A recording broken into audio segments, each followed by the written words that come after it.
And we are live. Hey guys, this is Ruben on Dubb's podcast, Connection Loop.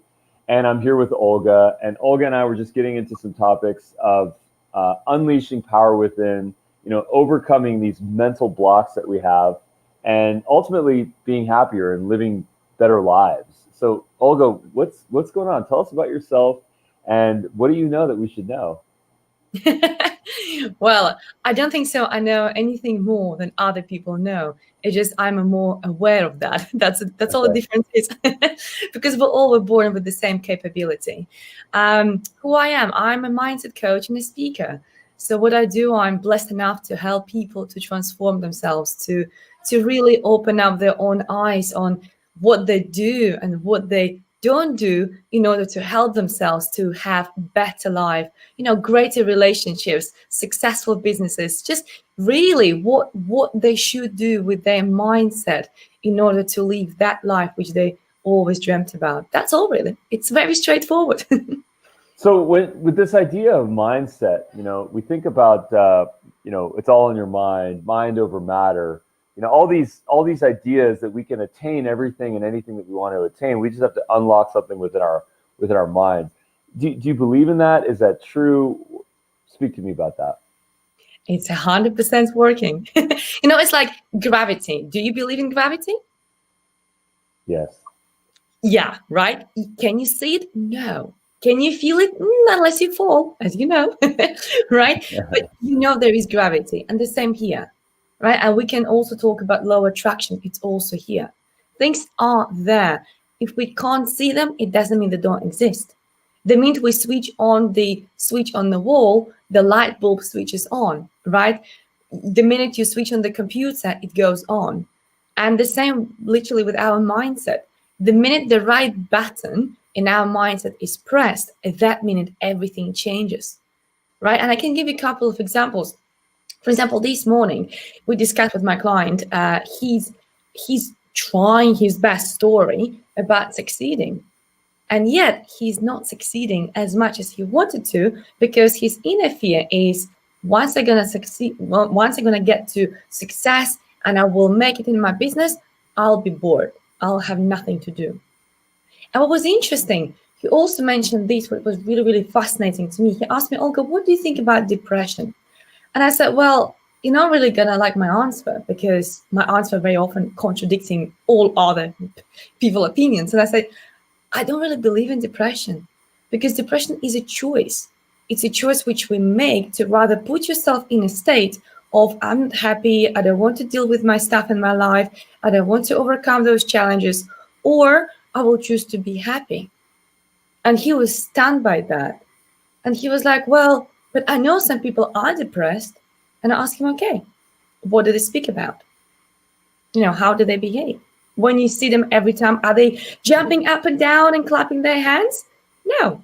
Most likely they just talk about their depression. Most likely they are in self-pity state. And I'm not saying it doesn't exist. I know it does. But same time, with your own mindset, you can put yourself in a more depressive state, or you can put yourself in a happier state. So we can talk about this for hours. I can guarantee that. Yeah. So what would you say the biggest kind of mental block that people have is right now on becoming successful right now? What would you say that is? One of the most common things I came across so far is, I always have been that way. That's it. It's almost like, okay, if you always have been that way, not being able to focus, it doesn't mean you will never practice how to focus. And I don't care whether you have ADHD or you don't.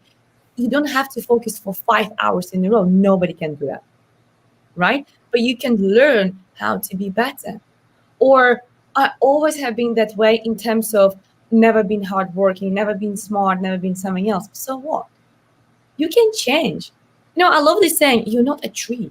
You can move. And that is really true. You're not a tree, right? Yeah. Tree can adapt how it's gonna grow, right? It grows in little pieces between the rocks. It grows between the tiles in the ground. It grows anywhere. What Yeah. about us? Come on, we're so powerful. So I would say one of the most common things which I hear is, I always have been that way. And I always, well, say that in that case, carry on. Carry on being the way you always have been, because guess what? You will get to the same point. You're just walking in circles. That's it. Yeah. Well, I think what a lot of people suffer from is not just depression, but desperation. Oh, yeah.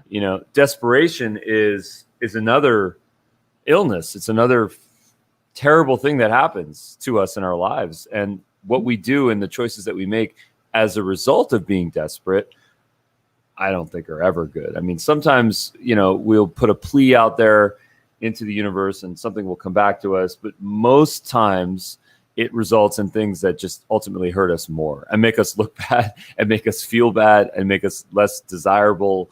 You can talk about this from a personal standpoint. You can talk about this from a business standpoint. It's limitless. Yeah. So how can you help people that deal with being desperate? I love that. I love that topic. Yes, you're so right. It doesn't look sexy. And I will use that word because whether it is a business or it is relationships or it is just general life, it doesn't look sexy at all. Nobody wants to be next to a person who is desperate. But desperation comes from a fear, right? A fear, for example, if it is a first date and then a guy and a girl or whatever genders, nowadays everything is different. Two people meet and they go on a date and one of them extremely desperate. Their clock is ticking and they need to settle down. They will be there having an interview with another person. They'll be asking them questions such as, okay, when are you going to marry? Are you planning to get married? Are you planning to have children? And the other person thinks like, oh my God, I'd rather run. So that person who is desperate is simply afraid, being left alone, being left not wanted, being left unloved. Right? Or let's say it is in the business. If you're really desperate to get to those clients, what you do, you project the desperation onto your clients and they feel it. Nobody ever can really 100% explain why I don't want to work with that person, but I will sense something is wrong. And very often that wrong feeling is that desperation coming from that person because they are afraid of not making money, not paying bills, not being able to afford until next month. Or many other really points and fears, but very often it's about the fear. So how can we overcome it? It's about overcoming fear. It's about focusing on what do you want rather what you don't want.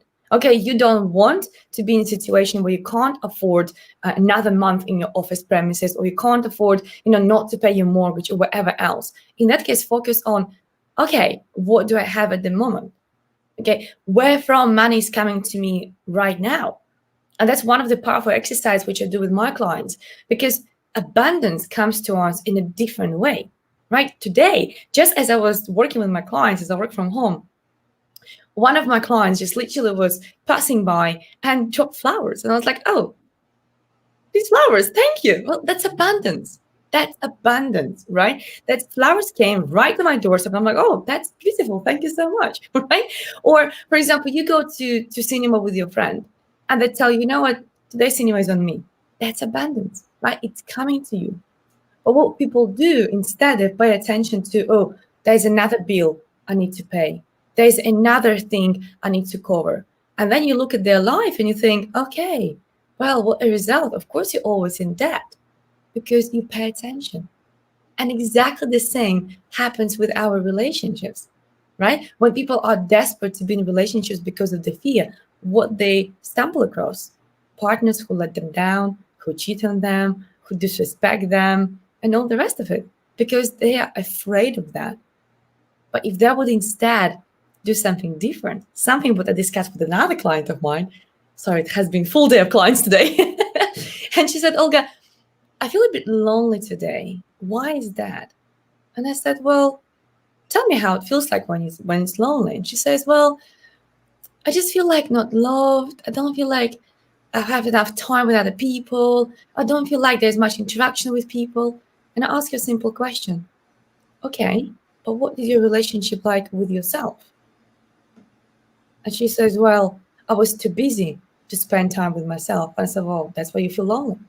Right? Some people are desperate to go into relationships because they don't give time to themselves. They don't love themselves. They don't appreciate themselves. And therefore, they have a fear of being left alone, and they go out of desperation to wrong relationships. So focus on, how can I love myself today? I'll have a warm bath. I'll go for a walk. I know I'll call my friend. I'll make myself a cup of coffee and I will just enjoy it rather than rushing through. So yeah, it's many, many ways how we can actually apply that abundance, how we can apply that self-love, how we can apply something opposite to what you have as a fear right this moment. But where you have to start is, okay, what am I afraid of? What really am I afraid of? And then go opposite direction. That's all. Mm. So were you always like this? You're so positive. You're such a healer. You have, so much insight. What was the before, Olga? Because now I'm seeing the after. Is there something that you've gone through in your life, or were you just born this way?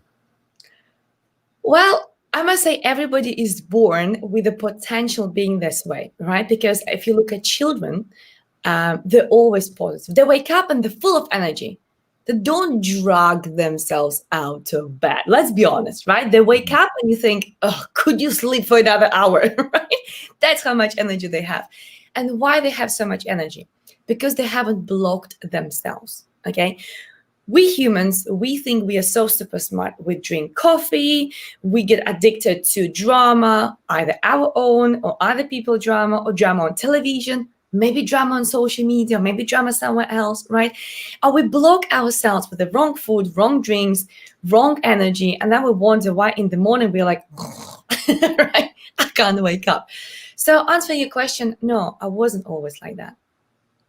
Just like any other child, I was like that until a certain moment. At the age of 13, 12 or 13, around about that time, when I found out my dad, well, it was my stepdad, but I was always thinking he's my dad.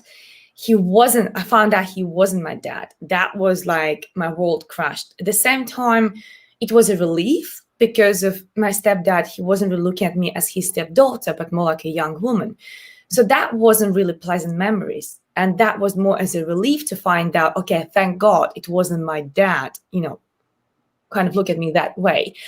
And at the same time, I found out my actual dad, my biological dad, he actually died. So from that moment of my lifetime, I had these abandonment issues. I had anger. I was very angry, very disappointed girl, angry at life, angry at why it happened to me, why I don't have a dad, why my siblings, they have a mom and a dad and I don't. And then I started working on me. I started working on myself. I started shifting myself. Started realizing that actually we create our own lives. And I was so fascinated by this journey that I just went full on into that. And I remember at the age of 15, I was in the bus stop talking to a woman, and she said these words. It will be forever in my mind. She said, Olga, how old are you? And I said, well, I'm 15. And she looked at me like, what? She says, you are 3 times younger than I. So I think she was 45. She never said exact number. But you have so much wisdom. But that's because by that time, I literally read every possible book I could find in the library. And I mean library because nowadays we have YouTube, we have podcasts, we have iTunes. Not back then. We had a library. And you had to go to a library, get a book, right? Yeah. And I was reading and reading and reading. And that was me working on me. But then, of course, I'm not going to keep it way too long because I can't. It's a bit longer journey than that. But in my lifetime, I went through cheating and betrayal and painful experiences, being used financially, being abused, and many other things. So the version of Olga you see now is the Olga who was probably reborn about probably 3 times. And grateful. Like you said before the show, you're grateful, even though right now you have the issue with the hip and you have to walk in crutches. I'm grateful for the way I am now. Because if I wouldn't overcome so many challenges, I would never be able to relate to my clients.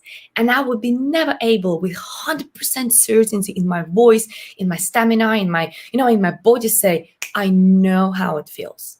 I've been there myself, and I did it. I made it happen. So if I did it, if my clients did it, you can do it as well. But that comes from me being down there, at that rock bottom quite a few times. So no, version of Olga now, it's totally opposite to what was Olga before. Yeah, I mean, you could have given up on yourself so many times. You could have just stopped caring, stopped self-loving. You could have accepted defeat, betrayal and loss and, heartache, disappointment. These things are they're things in life that crush us sometimes emotionally. And you found a way to kind of persevere from that. And I think that that's the most important human trait, that idea of not just surviving, but thriving. That is the single most important human trait, because no matter what happens to you, whether it's man versus man, woman versus woman, person versus person, or nature or self, or whatever conflict it is, that we can overcome that. We can overcome that. And that's, I think, what ultimately leads to, our purpose. And our purpose in life is obviously something that's changing constantly. And I think that the thing that I continue to hear from people is that what helps them to stay happy is to stay on their purpose. Yes. Yeah. And I know what your purpose is. It's to help people. It's to help people to find their purpose, right? What is right? And what would you say in the spirit of inspiration to helping people to find their true purpose? Here I would say, listen to the signs universe is showing to you.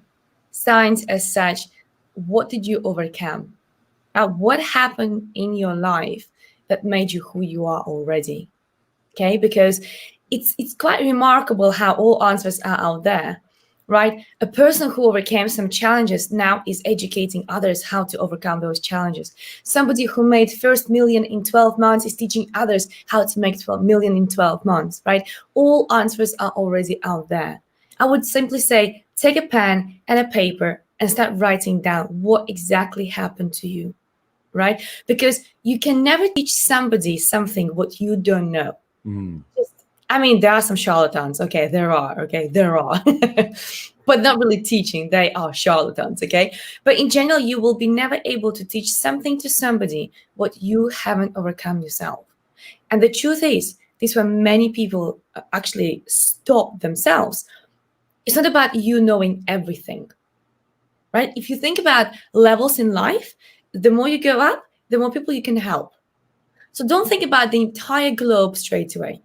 Think about whom can you help now with what you have already, with what you overcome already, right? If you're a mother and you've raised 5 children, maybe it's time to write a guidebook how to raise 5 children. I have one and I sometimes want to slap him, I'll be honest. So, and many people stop themselves because I'm just a something. I'm just a something. And I always say, there is no such a thing as just. You are somebody. You are something. In that case, what you have already is enough to teach somebody who is not aware of that information, right? And then the more you learn, the more you grow, and the more your audience will grow as well with you. And here, how you're going to step up in your game of my purpose, right? The more I learn about myself, the more I learn about how to help others, the more people I can help, right? Or you can make a choice, never grow, stay where you are. And in that case, play small, which is fine, which is absolutely fine, because there's no right or wrong. But if you really want to go far, in that case, you have to really dig deeper and finding what exactly happened, how it made you who you are now. And this could be quite painful journey. It can be, but it's so worth it. I can promise that it's so worth it. That's really nice. Yeah. I think of this ingredients list for success that I'm still trying to learn and acquire and experience myself. And in this sort of salad bowl of ingredients, there are some some very real ingredients. One of them is disappointment. One of them is failure. One of them is pivoting, changing. One of them is listening. One of them is heartbreak. There's a balance of positive, negative, things that feel good, things that hurt us, all within that salad bowl. But, ultimately that salad bowl is our life, and if we can sort of navigate all the things that we're faced with and figure out a way to stay positive through, I think, mindset, to your earliest point, I think we're on our path. It's not easy. The thing is, nothing is easy if you look at that, but also nothing is hard if you look at that. It depends how you look at that. If we think about let's say the labor, right? When the woman is at labor and she's giving a birth, right? We both know she's in pain, right? Every woman, she's in pain when she's giving a birth. But we all know there's a new human being born through every pain, right? There's no woman in the world who said, oh, I know it's going to be painful. I rather don't give a birth. Okay, yes, of course, now we have a choice how to give birth, but still you have to give birth. You can't have a baby and not to have a birth, right? Whether it is cesarean or whether it is natural way, you still have to give birth, right? And it is painful. Okay, if it is not that painful to you during the moment because you don't do it natural way, still you will have the pain of healing your wound, of that cat in your stomach, and your baby still will have to go through the pain of inhaling the air for the first time in their lungs and screaming, right? So yes, it is painful. But same time, do you really focus on that pain? Do you really go to hospital thinking, oh my God, today my wife, my girlfriend, my friend will give a birth and I feel sorry for them? No. You think, how exciting, we're going to have a baby. And everybody's like thinking, waiting for that moment. So when are you due? When are you due? Nobody's asking, when are you due to have to go through the pain? You realize it's going to be painful, right? Nobody asks that, even though everybody knows it's going to be painful. And the same choice we can do in life, right? Are you looking forward to success? Are you looking forward to what's going to be like an outcome, even though there'll be some pain, even though there'll be some challenges? Because if you are looking forward to succeed, then you will succeed. But if you're looking forward to fail, then you're going to fail. Just like a driver driving alongside the road, and there is one pillar on the road, and he hits that pillar because he's focusing on how to avoid the pillar, right? Right. Simple as that. Right. Yeah. Well, not only is creation painful, but it's also very destructive in nature. In order to create, we have to destroy a lot of things.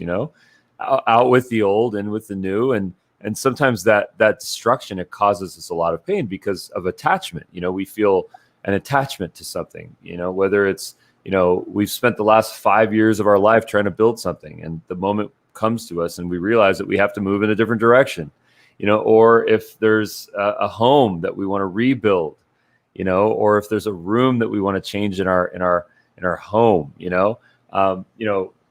there's so many examples of this idea of creation and destruction being one. This manifests itself into mythology, into Hindu mythology. There's Lord Shiva and, destruction, creation. How can you help people to deal with the idea of destroying things in their life in order to create new ones? Well, just let's remember that every beginning is the end, and every end is a new beginning. Simple as that. We can argue about this. It's like chicken or egg, like which one was first, right? It's the same story. We can spend hours arguing about that. But every beginning is the end of something. Every year we celebrate the same thing again, right? New Year's Eve. And every year we have 1st of January. Well, it is a new year.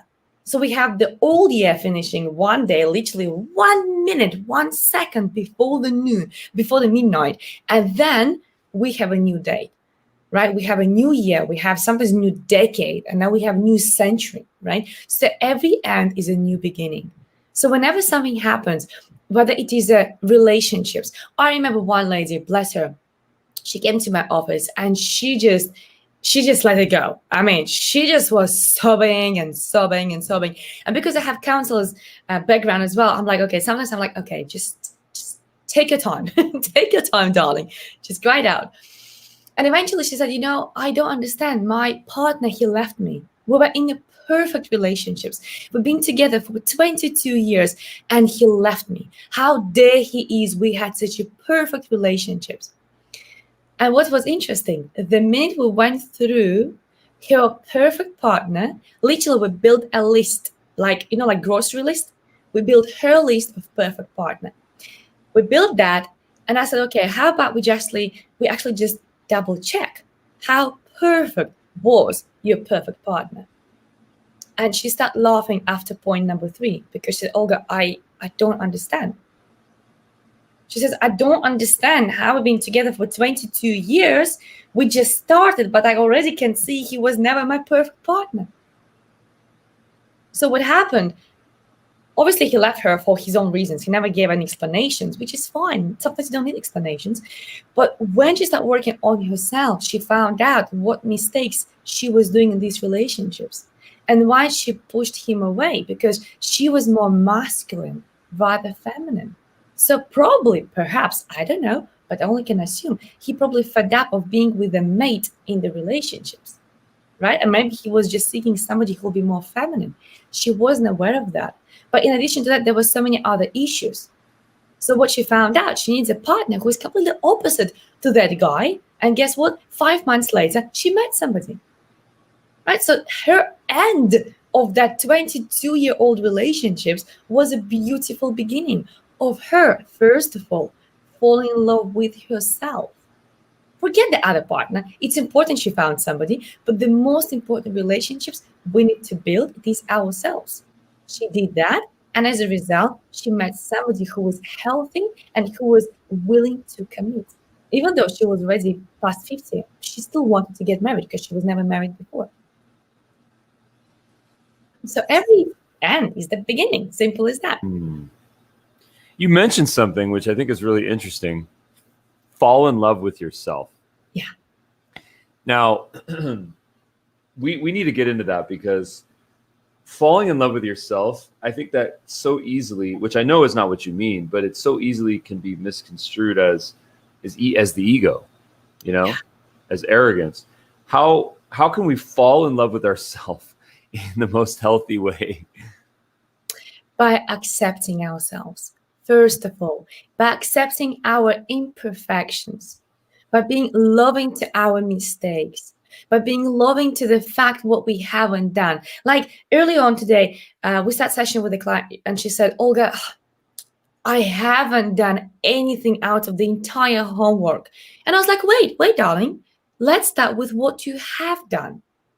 Okay, don't tell me what you haven't done. I'm not interested to know what you haven't done, because you were doing enough of self-beating. Tell me what you have done. And this is where the self-love starts, with accepting yourself that sometimes, I do have difficult time. And sometimes I will not do everything. But let me recognize myself for what I have done. What have I achieved? Right? Almost like when we praise our children, we'll tell them, well done, right? Good girl, good boy. Do we tell that to ourselves? Do we praise ourselves? And you're right, it's not about being arrogant and being, in terms of like, oh, now we're going to be all cocky and I'm going to look all, narcissistic, because that's not really sexy, right? It's off-putting. But being in love with yourself means accepting your imperfections, accepting the fact you can make a mistake, accepting the fact you're still learning and you're still on your journey. Simple as that. And then, of course, it's about looking after yourself. I can always tell whether a person is in love with themselves in a healthy way or not, simply by looking at them, right? How do they allow their hair to look like, their nails to look like, what the skin is looking like, right? What do they eat? If I'm in a restaurant, I can see what they eat, right? What they look like, right? Because if somebody is having little bit issues, little bit insecurities, little bit kind of something what's going against self-love, you can tell by the way how they're going to behave, by the way how they're going to talk about themselves. Oh, me stupid, I always do that. I always, don't know, whatever they have negative belief. You see, I can't even come up so quickly with that because I never keep it in my mind. I should have, right? But I don't, because it's so destroying. It is so destroying. So you can start with falling with those imperfections, with being accepting, with being loving, just like you would be with that child who is naughty, who doesn't listen to you, but you still love them. Yes, you want to smack them. I mean, we all want to, right? Every parent want that. But same time, it's about loving unconditionally. And you can love yourself unconditionally. And then you meet somebody and they fall in love with you because you are full of love. Like the biggest compliment I receive from people is saying, Olga, you're so confident. You're like giving that light. The light shines outside of you. And I'm saying, yes, because it is inside of me. I don't need your light or somebody else's light to feel lighter, to feel better, because it's inside of me. And people feel it, whether it is relationships or it is a business. We all want to do whatever business it is with people who are healthy within themselves and are having healthy amount of self-love. Simple as that. Nice. And how much would you say that spirituality is kind of plays into this for you personally? For me personally, and there's no right or wrong, but for me personally, the more I go spiritually, the closer I become to myself. And it doesn't mean right now spirituality, because it's so different to so many people, right? To somebody, spirituality means praying 5 times a day, which is fine. For some people, spirituality means just meditating for 5 minutes a day. What I discovered, when I meditate more, I connect with myself better. I feel aligned. I feel lighter. I feel guided. And what's really interesting, when I have sessions with my clients, or for example, when I do a workshop, when I do a training, when I do speaking, whether from the stage or right now virtually, when I allow myself to channel information, when I just open up and I trust myself, something remarkable happens. The reaction of the audience is always the next level. Clients are receiving so powerful messages, which if you ask me, I would never even think about saying that 5 minutes ago, right? But because it just comes to me, because I'm open, because I'm ready to open up, because I'm ready and I'm trusting myself and I'm trusting the source, more miracles are happening. And I know to some people who are not spiritual, who are against all of that, they'll think, oh, she's talking some wishy-washy. And I always say, you don't have to believe it. Just like gravity, you don't have to believe it. In fact, a client of mine, he said, Olga, I know you mentioned law of attraction and all these, spooky, he calls them spooky stuff. He says, but I'm analytical. I need to see things. I need to feel things. I need to, be able to touch things. Explain to me what it is. And I simply said, explain to me gravity. Just, well, you can explain any physical. Well, yeah, but I want to see gravity. He said, well, when you lift a pen, you drop a pen. I said, well, it works exactly the same way. It works exactly the same way. But in order for you to drop the pen, you have to lift the pen, right? You lift the pen and you drop the pen, but you have to do something before you drop it. You have to hold it. You have to lift it. And the same happens with the spirituality, right? In order to become spiritual, you need to lift something. And that lifting is of your barrier of disbelief, of just opening up and trusting. Just allowing whatever is meant to happen today to happen today. In order within these 5 minutes of your meditation, or maybe within you going for a walk and paying attention to signs, whether it is a feather, whether it is a bird, whatever it is. I can talk about this forever.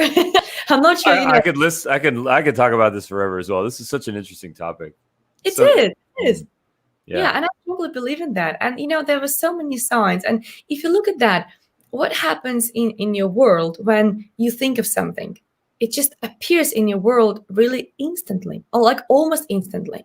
And of course, some things that will need a bit more time to appear, but it's almost like, if you'll plant a pea, like a green pea, and you put it in a pot, and then you plant, for example, bonsai tree, right? These two are plants, right? You only have to water this little green pea for maybe 3 days, and then it shoots through. Bonsai tree, 5 years. And I think law of attraction doesn't work. No, it works, just a bit slower. That's it. Because some stuff will take less time to work and some stuff will take longer. Simple as that. Yeah, it's so true. So where can people learn more about you? This was such an interesting conversation. LinkedIn, website address, social handles. Absolutely. I am on LinkedIn. Yes, just my name, Olga Geidane. I am on Facebook, but I must say I'm maxed out, my friends. So please follow my page, Olga Geidane. On Instagram, if you're an Instagram fan, on Twitter, I'm not that active on Twitter, to be honest, but still, if you're a fan of that, you can find me there. My website, yes, it is newlifekickstart.com.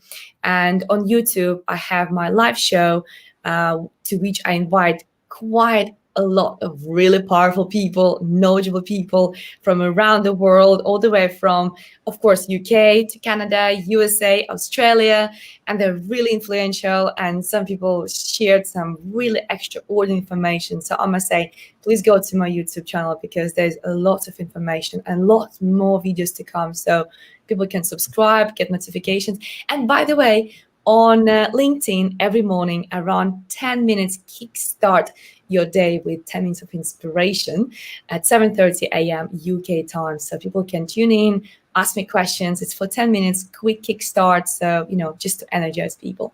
And that's a live video. Yes, it's a live video. Yeah. Amazing. Well, I'm so glad we had a chance to connect here. Oh, I'm so thankful. Thank you so much. Thank you. Thank you, Olga.